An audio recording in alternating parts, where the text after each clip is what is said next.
College വെക്കേഷനെ തുടർന്ന് സഹോദരങ്ങളായ ഡാരിയും ട്രിഷും അവരുടെ നാട്ടിലേക്കുള്ള മടക്കയാത്രയിലാണ്. ഇരുവർക്കും തിരികെ അവരുടെ നാട്ടിലെത്തിച്ചേരണമെങ്കിൽ ഒരുപാട് ദൂരം സഞ്ചരിക്കേണ്ടതായിട്ടുണ്ട്.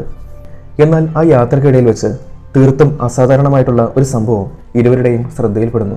സഹോദരൻ ഡാരിയുടെ ഒറ്റ നിർബന്ധപ്രകാരം അവരത് പരിശോധിക്കാനായിട്ട് പുറപ്പെട്ടപ്പോൾ ഇരുവരും കരുതിയിരുന്നില്ല വലിയൊരു വിപത്താണ് അവരെ കാത്തിരിക്കുന്നതെന്ന്. വിക്ടർ സാൽവയുടെ സംവിധാനത്തിൽ 2001 പുറത്തിറങ്ങിയ horror mystery film Jeepers creepers.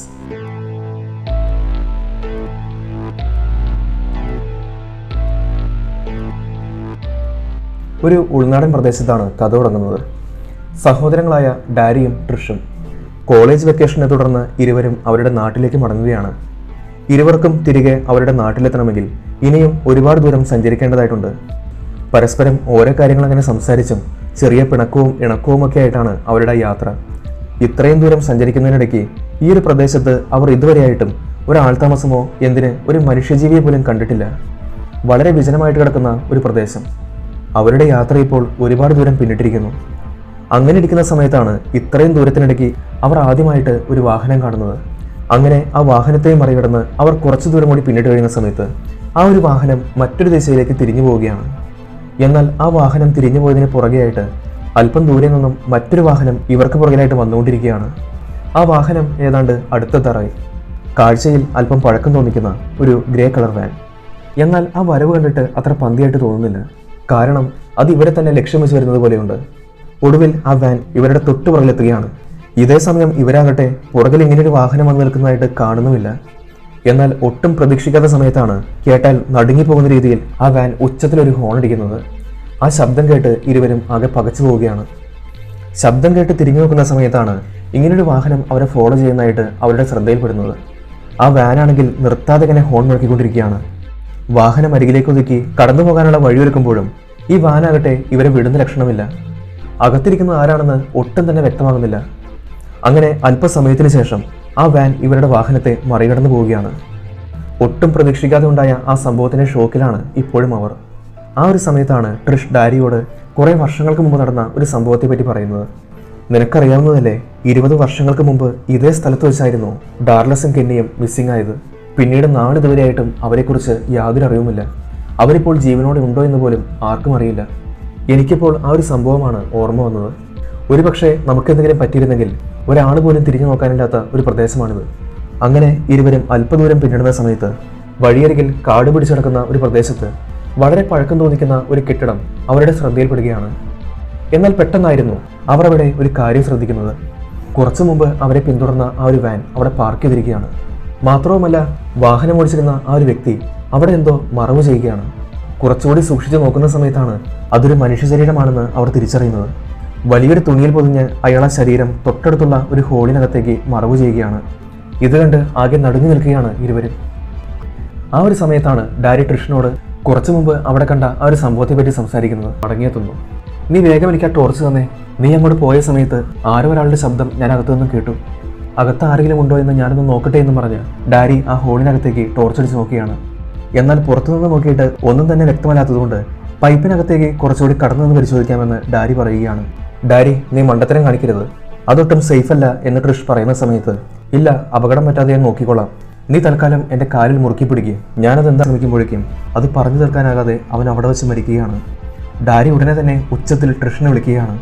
Trish, ഇവിടുന്ന് പുറത്തു കിടക്കാനുള്ള എന്തെങ്കിലും മാർഗമുണ്ടോ എന്ന് ഞാൻ നോക്കട്ടെ. നീ അപ്പോഴേക്കും പുറത്തു ചെന്ന് വല്ല വാഹനവും വരുന്നുണ്ടോ എന്ന് നോക്ക്. അവരുടെ സഹായം കിട്ടിയാൽ നമുക്ക് ഉടനെ തന്നെ ഇവിടെ നിന്നും രക്ഷപ്പെടാമെന്ന് ഡാരി പറയുകയാണ്. ട്രിഷ്, ഒരു മിനിറ്റ്, ആ വാൻ ഏത് സമയത്തും ഇവിടേക്ക് മടങ്ങിയെത്താം.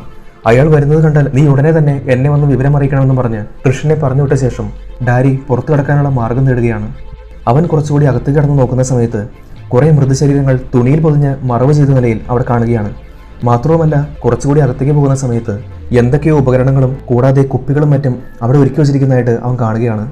ഇതേ സമയം ട്രിഷ് വല്ല സഹായവും കിട്ടുമോ എന്നറിയാൻ പുറത്തങ്ങനെ കാത്തു നിൽക്കുകയാണ്. ഈ ഒരു സമയത്താണ് ഡാരി അല്പം കൂടി സഞ്ചരിച്ച് ഒടുവിൽ പുറത്തേക്ക് കടക്കാനുള്ള ഒരു എക്സിറ്റ് കണ്ടെത്തുന്നത്. അവനങ്ങനെ പുറത്തു കടക്കാനായിട്ട് ശ്രമിക്കുമ്പോഴായിരുന്നു പെട്ടെന്ന് തൻ്റെ ഷൂലേസ് അഴിഞ്ഞു പോകുന്നത്. അങ്ങനെ അത് കിട്ടിക്കൊണ്ടിരിക്കുന്ന സമയത്താണ് ഡാരിയുടെ കൈവശം ഇരിക്കുന്ന ടോർച്ച് ലൈറ്റ് പുറകിലെ ഭിത്തിയിലേക്ക് അടിക്കുന്നത്. പെട്ടെന്നാണ് അവിടെ ഒരു കാഴ്ച കാണുന്നത്. താഴെ മാത്രമല്ല, ഭിത്തിയിലടക്കം നിരവധി മനുഷ്യ ശരീരങ്ങൾ വളരെ വിചിത്രമായിട്ട് അങ്ങനെ ഒരുക്കി വെച്ചിരിക്കുകയാണ്. എന്നാൽ ഡാരി ആകട്ടെ ഇത് കാണുന്നുമില്ല. അങ്ങനെ ഷൂലേസ് കെട്ടിക്കഴിഞ്ഞ് പതിയെ എഴുന്നേൽക്കാനായി പോയ നിമിഷത്തിലായിരുന്നു പെട്ടെന്ന് എന്തോ ദ്രാവകം പോലെ ഒന്ന് ഡാരിയുടെ ഷൂവിൽ വന്ന് വീഴുന്നത്. നോക്കുന്ന സമയത്ത് അത് മുകളിൽ നിന്നുമാണ് വീണിരിക്കുന്നത്. തൻ്റെ ടോർച്ചെടുത്ത് അവൻ മുകളിലെ ഭിത്തിയിലേക്ക് അടിക്കുകയാണ്. ആ ഒരു സമയത്താണ് ഡാരി ഈ ഒരു കാഴ്ച കാണുന്നത്. ഭിത്തി മുഴുവൻ എണ്ണിയാൽ തീരാത്ത വിധം മനുഷ്യ ശരീരങ്ങൾ വിചിത്രമായ ആകൃതിയിൽ അങ്ങനെ ഒരുക്കി വച്ചിരിക്കുകയാണ്. എല്ലാ മൃതശരീരങ്ങൾക്കും നല്ല പഴക്കമുണ്ട്. അതുകൊണ്ട് തന്നെ ശരീരങ്ങൾ ജീർണിച്ചു പോകാതെ പ്രത്യേകം മെഴുകു രൂപത്തിൽ അവിടെ അങ്ങനെ സൂക്ഷിച്ചിരിക്കുകയാണ്. ആകെ മൊത്തത്തിൽ ഭയാനകമായ ഒരു അന്തരീക്ഷം. ഇത് കണ്ട് ആകെ ഭയന്നു വരച്ച് ഡാരി പതിയെ ആ മുറിക്ക് പുറത്തു കടക്കാനായിട്ട് ശ്രമിച്ചുകൊണ്ടിരിക്കുകയാണ്. എന്നാൽ പുറത്തു കടക്കാനായി ഒരുങ്ങിയ നിമിഷത്തിലാണ് എന്തോ ഒന്ന് ഡാരിയുടെ ശ്രദ്ധയിൽപ്പെടുന്നത്. തിരിഞ്ഞ് സമീപത്തുള്ള ആ ഭിത്തിയിലേക്ക് നോക്കുന്ന സമയത്ത് 2 മനുഷ്യ ശരീരങ്ങൾ തമ്മിൽ ചേർത്ത് തുന്നിയ രീതിയിൽ അവിടെ കാണുകയാണ്. കുറച്ചുകൂടി സൂക്ഷിച്ചു നോക്കുന്ന സമയത്ത് അതിൽ ആ യുവാവിൻ്റെ വിരലിൽ ഒരു മോതിരം ഡാരിയുടെ ശ്രദ്ധയിൽപ്പെടുകയാണ്. അതിലെന്തോ ഒന്ന് എഴുതിയിട്ടുമുണ്ട്. അടുത്തു വന്ന് നോക്കുന്ന സമയത്ത് അതിൽ ഇപ്രകാരമാണ് എഴുതിയിരിക്കുന്നത്: വീറ്റൻ വാലി ഹൈ. അതൊരു സ്കൂളിൻ്റെ പേരാണ്. അപ്പോഴാണ് ഡാരിക്ക് അത് ആരാണെന്ന് മനസ്സിലാകുന്നത്. ഏകദേശം 20 വർഷങ്ങൾക്ക് മുമ്പ് കാണാതായ അന്ന് വൻ ചർച്ചാ വിഷയമായ ആ 2 വിദ്യാർത്ഥികൾ, ഡാർലസും കെന്നിയും. ഇരുവരുടെയും ശരീരമാണ് അവിടെ ചേർത്ത് തുന്നിയ നിലയിൽ കാണുന്നത്. ഇതേ സമയം ട്രിഷ് പുറത്തങ്ങനെ കാത്തു നിൽക്കുകയാണ്. എന്നാൽ ഇതുവരെയായിട്ടും റോഡിലൂടെ ഒരു വാഹനം പോലും കടന്നു വന്നിട്ടില്ല.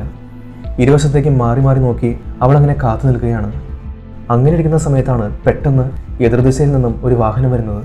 ആ വാഹനം അകലെ നിന്നും അടുത്തു വന്നുകൊണ്ടിരിക്കുകയാണ്. എന്നാൽ ട്രിഷിൻ്റെ ശ്രദ്ധയാകട്ടെ എതിർദിശയിലേക്കാണ്. ഈ വാഹനം കടന്നു വരുന്നത് അവളൊട്ടും ശ്രദ്ധിക്കുന്നുമില്ല. പെട്ടെന്നാണ് ആ വാഹനത്തിൻ്റെ ശബ്ദം കേട്ട് അവൾ തിരിഞ്ഞു നോക്കുന്നത്. അപ്പോൾ പെട്ടെന്ന് നോക്കുമ്പോഴതാ ആ വാഹനം കണ്ടിട്ട് നല്ല പരിചയമുള്ളതുപോലെ. ഒന്നുകൂടി സൂക്ഷിച്ച് നോക്കുന്ന സമയത്താണ് അവളാകെ പകച്ചു പോകുന്നത്. അയാളല്ലേ ആ കടന്നു വരുന്നത്? ഡാരിയാണെങ്കിൽ അവിടെ അകപ്പെട്ടിരിക്കുകയാണ്. അയാളുടെ വരവ് കണ്ടിട്ട് അത് ഇവിടേക്ക് തന്നെയാണ്. ആലോചിച്ച് നിൽക്കാൻ സമയമില്ല, എന്തെങ്കിലും ചെയ്തേ പറ്റൂ. ഒട്ടും വൈകിയില്ല, അവൾ നേരെ വാഹനത്തിനകത്തേക്ക് ഓടുകയാണ്. എന്നാൽ ഡാരി ആകട്ടെ ഈ സംഭവങ്ങളൊന്നും അറിയാതെ അവിടെ ആ കെട്ടിടത്തിൻ്റെ അകത്തുമാണ്. എന്തും സംഭവിക്കാമെന്ന അവസ്ഥ. 20 വർഷം മുമ്പ് നടന്ന ആ ഒരു മിസ്സിംഗ് കേസ് മാത്രമല്ല, അതിലും ഒരുപാട് വർഷങ്ങൾക്ക് മുമ്പേ അയാൾ ഈ മനുഷ്യവേട്ട തുടങ്ങിയിരുന്നു. എന്നാൽ ഇപ്പോഴിതാ ഇതൊന്നും അറിയാതെ 2 പേർ കൂടി അയാളുടെ കണ്ണിൽപ്പെട്ടിരിക്കുന്നു. യഥാർത്ഥത്തിൽ ആരായിരുന്നു അയാൾ? എന്തായിരുന്നു അയാളുടെ ഉദ്ദേശം? ഉത്തരം ലഭിക്കാത്ത ഒരുപാട് ചോദ്യങ്ങൾ ബാക്കി നിൽക്കുകയാണ്. എല്ലാ ചോദ്യങ്ങൾക്കുമുള്ള മറുപടിയുമായിട്ട് നമുക്ക് അടുത്ത ഭാഗത്തിൽ വീണ്ടും കണ്ടുമുട്ടാം.